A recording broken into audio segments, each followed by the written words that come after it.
Sa bawat pamilya, may mga pangarap na binubuo at may mga sakripisyong kailangang gawin upang matupad ang mga ito. Ngunit paano kung ang isang sakripisyo ay mauwi sa isang pagkakamali?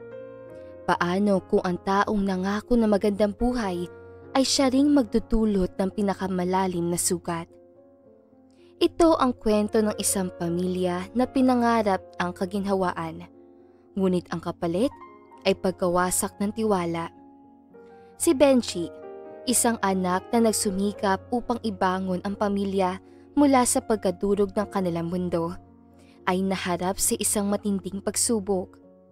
Ang pagbabalik ng ama nilang minsang lumimot sa kanila.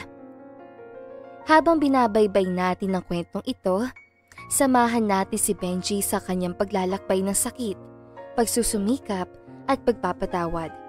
Dahil sa huli, ang pamilya nga ba ay tunay na mapapatawad ang isa't isa? Kahit gaano kalalim ang sugat? Ang hirap pala na mabuhay na walang mapagkukuhanan ng pera sa pang-araw-araw. Ang walang katapusang bayarin at pagsustento sa pamilya. Ang akala noon ni Teresa ay madali na lamang para sa kanya ang mabuhay nang mapangasawa niya si Lando. Subalit, nagkaroon na sila ng 2 anak ay wala pa ring pagbabago sa kanilang buhay. Kung sana lang ay manalo tayo sa loto para hindi na tayo maghirap ng ganito. Wika ni Teresa sa kanyang 2 anak na si Benji at Cindy habang ito ay nagbubungkal sa lupa. Hayaan mo ma, kapag nakapagtapos ako at makahanap ng magandang trabaho, ay panigurado makakaahon na tayo sa kahirapan. May determinasyong tugon ni Benji sa kanyang ina. Ako rin mama, kami na po ang bahala sa inyo ni Papa, sabi ni Cindy. Si Benji ay 27 taong gulang na habang ang nakababatang kapatid niya si Cindy ay 8 taong gulang pa lamang. Ang pamilya nila ay isa sa mga pinagkaitan na magandang pamumuhay sa lungsod ng Batangas. Kaya naman todo kahit sila upang may panggasto sa araw-araw.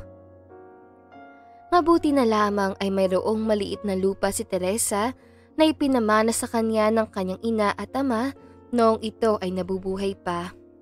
Ang lupa ang kanilang ginagawang taniman ng mga prutas at gulay na kahit papaano ay naibebenta nila kahit na sa maliit lamang na halaga. Papalubog na ang araw. Umuwi na tayo. Saad ni Teresa sa kanyang mga anak na hirap makatayo. Umuwi silang 3 sa kanilang bahay. Bit-bit ang 3 pirasong ampalaya na pinitas sa kanilang tanim para sa hapunan. Pagka-uwi nila ay siyang pagdating din ng asawa ni Teresa na si Lando na nagsa-sideline sa construction. Papa! Banggit ng batang si Cindy kay Lando. Oh, ito. May pasalubong ako sa inyo. May inabot itong tinapay na nakabalot sa brown na paper bag. Kamusta naman ang trabaho mo, Lando? Tanong ni Teresa sa asawa. 1 linggo na lang. Matatapos na. Hindi ko pa alam kung saan ako makakahanap ng susunod na trabaho pagtapos ito. Napabuntong hininga na lamang si Lando matapos sagutin si Teresa. Walang gabi na hindi namomroblema ang mga magulang ni Benji. Ang buhay na natatamasa nila sa kasalukuyan ay malayo sa pinapangarap ni Benji.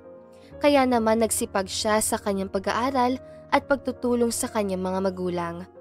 Ayaw niyang makulong sa isang mahirap na pamumuhay.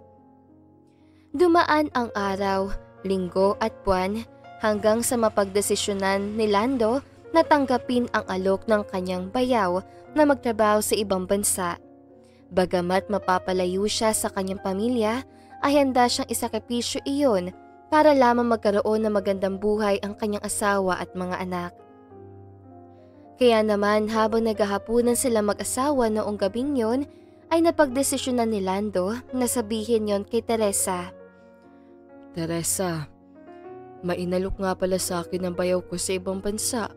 Panimula ni Lando. Si Ralph ba? Ang asawa ng kapatid mo na si Jonah? Tanong ni Teresa. Oo, may inaalok siya sa akin trabaho doon sa Canada. Balak ko rin sana natanggapin yun. Tula ni Lando. Napatigil sa pagkain sa Teresa dahil sa sinasabi niya ni Lando. Magtatrabaho ka roon? Tanong ni Teresa. Oo sana. Gusto ko lang malaman kung papayag ka. Aba, oo naman. Kung yun na ang magpapabago sa buhay natin, bakit hindi? Nakangiting sagot ni Teresa. Yayaman na ba tayo? Nakangiting tanong din ni Benji. Hindi ko nga lang alam kung saan ako makakakuha ng pera sa kinakailangang proseso bago makapunta roon. Siguro ay mag-iipon na muna ako. Bakit hindi ka muna manghiram sa mga kapatid mo? O di kaya sa magulang mo? Suwestisyon ni Teresa. Yun nga eh. Wala rin daw silang mga pera. At kipit din. Nalulumong sagot ni Lando. Hayaan mo. Gagawa na lang tayo ng paraan. Muling dumaan ang 1 linggo at napagpasyahan ni Teresa na 1 lana lamang ang kanilang lupa para lang makapag-abroad ang kanyang asawa. Sigurado ka ba rito, Teresa? Tanong ni Lando. Ito na lang ang tanging paraan, Lando. Tsaka, sanglalang naman, kapag nakapag-abroad ka na, ay matutupos din natin ang lupa. Sagot ni Teresa. Matapos magpirmahan ng kontrata ay umuwi ang mag-asawa dala ang pera. Cindy, may dala kaming paborito mong manok. Sambit ni Teresa pagpasok sa kanilang bahay. Wow! Lechong manok! Namamanghang tula ni Benji sabay hawak sa kanyang tiyan. Halina kayo, kumain na tayo.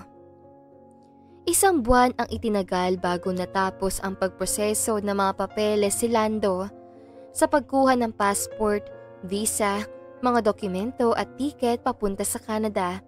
Sa kabutihang palad ay nakaalis na si Lando para magtrabaho. Kailan po papalik si Papa? Malungkot na tanong ni Cindy kay Teresa. Babalik din yun agad, Cindy. Huwag kang mag-alala. Tsaka, hindi ba at gusto mo ng mga chocolate? Pagpapagaan ng loob niya sa loob ng anak. Opo, gustong gusto ko po. Sagot ni Cindy. Ngayon, magtipid na muna tayo dahil naubos na ang pera mula sa isinangla nating lupa. Sambit ni Teresa sa kanyang 2 anak. Kailan natin makukuha ang lupa, Ma? Tanong ni Benji. 1 taon pa naman ang kontrata, Benji. Matutubos din natin yun, tugon ni Teresa. Habang sa ibang bansa si Lando, ay todo kahit naman si Teresa habang wala pang 1 buwan doon ng asawa para lang may maisustento sa mga anak niya. Hanggang sa lumipas ang 1 buwan ay nakapagdala na rin si Lando sa kanyang pamilya. Kumusta ka na dyan, Lando? Tanong ni Teresa sa kabilang linya. Ayos lang ako dito, Teresa. Nag-a-adjust pa sa klima ng panahon dito. Sagot ni Lando. Nag-i-snow din ba dyan pa? Tanong ni Benji. Hindi anak, pero sobrang lamig dito. Sagot ni Lando. Ingatan mo ang sarili mo, Lando. Huwag mo hayaang magkasakit ka. Nag-aalalang payo ni Teresa. Oo naman, lalo pa at kayo ang pinagkukuhanan ko ng lakas. Nakangiting turan ni Lando. Sus, si Papa. Baka maghanap ka rin ng iba, ha? Birong turan ni Benji. Ano ka ba, Benji? Malabong mangyari yun. Alam mo namang, ang mama niyo lang ang mahal ko. Buong pusong sagot ni Lando. Ay, kinikilig si Mama, oh. Pangaasar ng batang si Cindy. Ang bata-bata mo pa, Cindy. Anong pinagsasabi mo? Suway sa kanya ni Teresa. O siya, babalik na ako sa trabaho. Ibili mo na sila ng mga gusto nila, Teresa. Bagamat magkalayo, ay mas lalong pinagtibay ang pagsasama ng mag-asawang si Lando at Teresa. Kahit papaano ay naging maganda ang buhay nila simula na magtrabaho si Lando sa ibang bansa. Hindi na sila nangangapa sa pera at sa panggastos araw-araw. Hindi na namroblema si Teresa sa pagtungtong ni Benji sa kolehiyo sa kursong DSA o Business Accounting. Pero kahit ganoon, gumawa ng paraan si Teresa para makatulong sa pamilya. Gamit ang naipong pera sa ipinapadala ng asawa ay nagtayo si Teresa ng maliit na karenderya malapit sa eskwelahan. Lalong nagsumikap si Benji sa pag-aaral at nagkaroon ng inspirasyon sa kanyang mga magulang na nagpapakahirap para sa kanilang magkapatid. Nangako si Benji na susuklian niya ang paghihirap nila sa pamamagitan ng pagiging isang CPA o Certified Public Accountant. Unti-unti ay nababayaran na rin nila ang lupa na isinangla, ngunit malaki pa rin ang kanilang babayaran para matubos. Kamusta ka dyan pa? Tanong ni Benji sa papa Lando niya. Ayos lang ako dito anak. Kamusta naman ang pag-aaral mo? President Lister po ako ngayong first sem. Second sem na po namin. Proud na sagot ni Benji. Galing naman anak. Nagmana ka talaga sa akin. Tugon ni Lando. Sa paglipas sa maraming buwan ay unti-unting nawawala ang komunikasyon nila kay Lando. Ang dahilan, palagi na raw itong abala sa trabaho. Maging si Benji ay naging abala rin sa pag-aaral dahil sa maraming project na ipinapagawa sa eskwelahan. Habang si Teresa naman ay abala sa kanyang ipinatayong kantin at si Cindy sa elementarya. Ano? Nagre-ring ba ang telepono? Tanong ni Teresa kay Benji na sinusubukan tawagan si Lando. Ayaw po ma. Out of coverage. Tugon ni Benji. Natry mo na ba ang dalawang number niya? Muling tanong ni Teresa. Ilang beses na po. 1 linggo na natin kinokontak si Papa pero ayaw pa rin. Nalulumong tugon ni Benji. Anong gagawin natin? Nag-aalalang tanong ni Teresa. Pupunta ako kila Lola at Tita. Baka mayroon silang kontak kay Papa. Tura ni Benji. 1 buwan nang hindi nakapagpapadala si Lando sa kanila kaya natigil din ang pagbabayad sa lupa kaya naman paniguradong malaki-laki ang interest. Sinubukan din naman ni Teresa na magbayad ngunit hindi sapat ang kinita niyang pera sa kantin.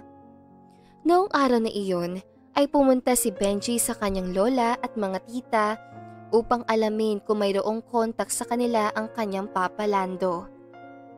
Tita, mayroon po ba kayong kontak kay Papa? 1 buwan na po simula nang huli siya magpadala sa amin at hindi na namin siya makontak. Sambit ni Benji sa kanyang tita Jonah. Ayan! Diyan kayo magaling!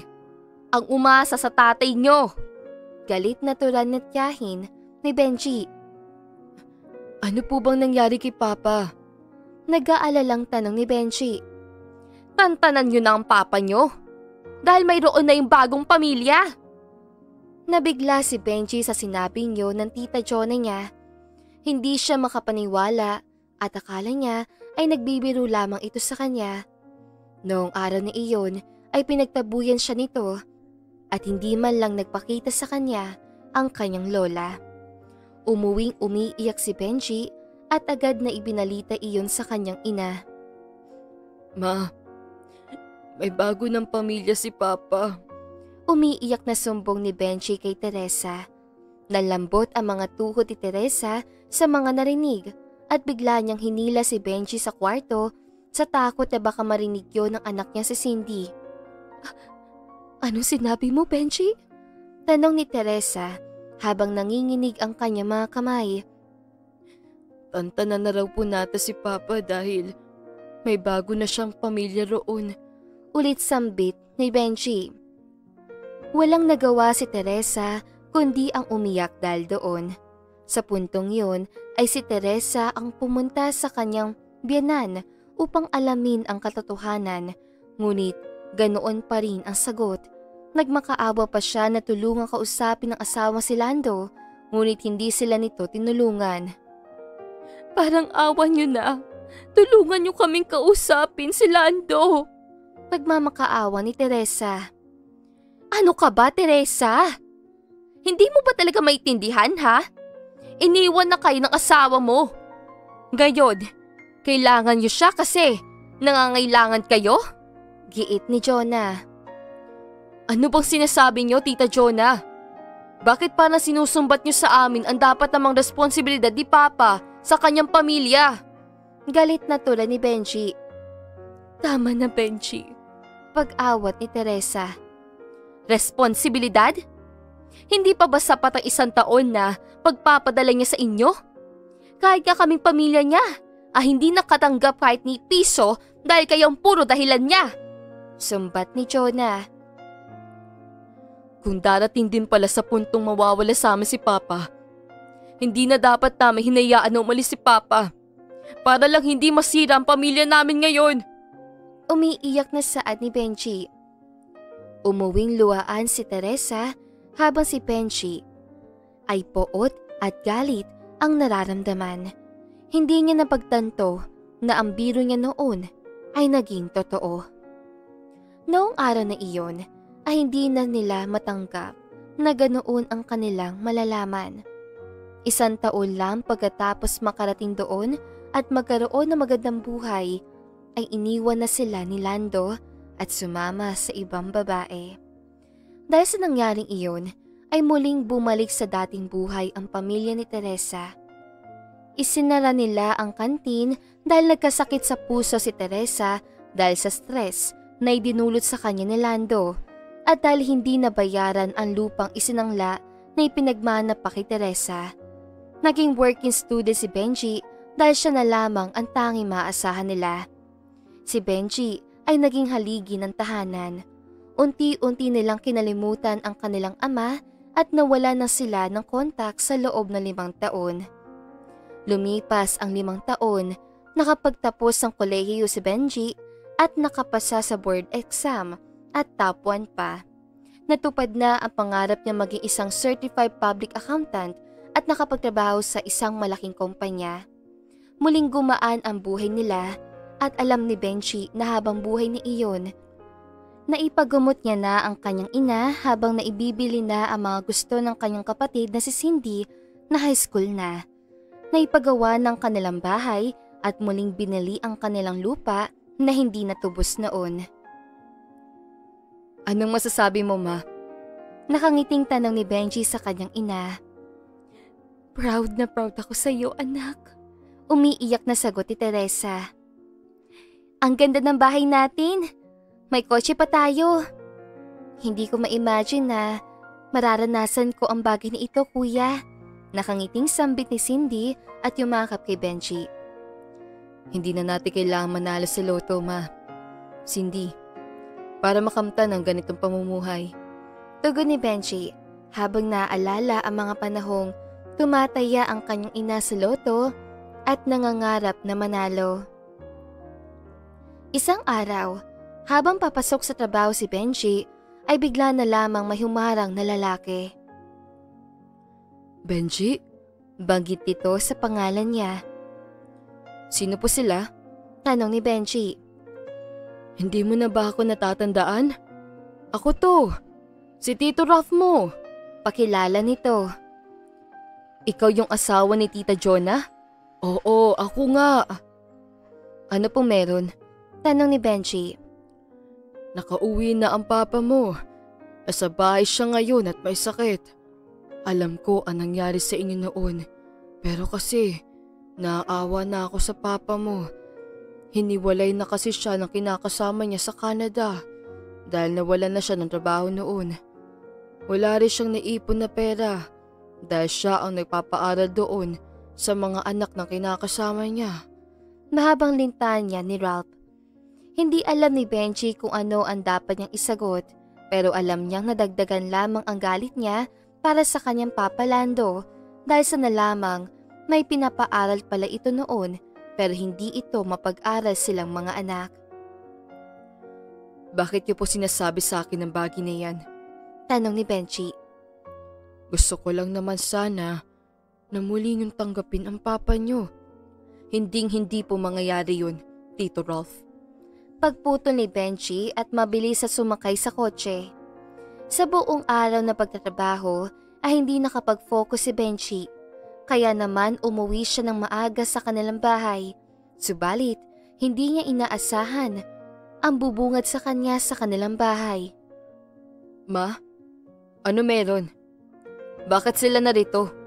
Tanong ni Benji habang ang tingin ay naroon sa kanyang ama na nakaupo habang katabi nito ang tita Jonah niya at lola kasama si Tito Ralph. Benji, anak. Banggit ni Lando. Tumayo ito at nagtangkang lumapit at yakapin si Benji. Subalit, mabilis siyang umiwas. Patawarin niyo ako. Alam ko nagkamali ako. Umiiyak na sambit ni Lando. Patawad? Matapos nyo kaming iwan? Hindi ba at gusto mo na rin naman nakalimutan kami noon? Galit na wika ni Benji.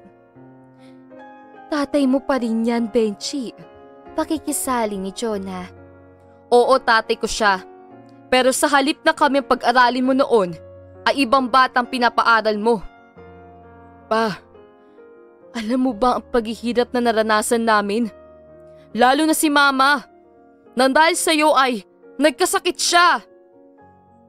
Tama na, Benji. Pag-awat ni Teresa.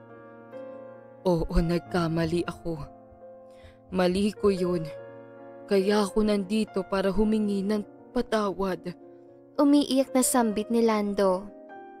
Nagmakaawa ito at lumuhod sa kanila.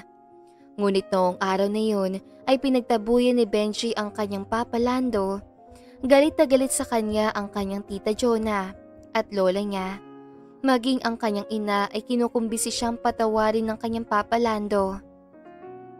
Isang buwan lang matapos ang pangyayaring yun ay nalaman nilang sinugod sa hospital si Lando. Walang nagawa si Benji kundi ang tulungan ng kanyang papa Lando kahit hindi pa niya ito napapatawad. Habang si Lando naman ay puno ng pagsisisi sa ginawa noong pag-iwan sa kanyang pamilya, habang ang kanyang asawang si Teresa ay awang-awa kay Lando at siya ang nagbantay dito sa asawa. Sa huli, ang kadugo pa rin talaga ang nangingibabaw sa lahat. Pamilya ang nandyan kapag may nangangailangan. Siguro, balang araw ay muling mapapatawan ni Benji ang kanyang papa Lando. Subalit ngayon, hindi pa rin humihilom sa kanyang puso sa sakit na ginawa sa kanila noon. Marahil mapapatawad niya rin ito, subalit hindi na muling hihilom ang sugat at hindi na babalik ang tiwala na mayroon siya noon sa kanyang papa Lando. At dito na nga po nagtatapos sa magandang istoryang ito. Maraming salamat mga kakwentuhan! Huwag niyong kalimutan mag-like at subscribe at pindutin na rin ang notification bell para lagi kayong updated sa ating kwentuhan. Hanggang sa muli, paalam!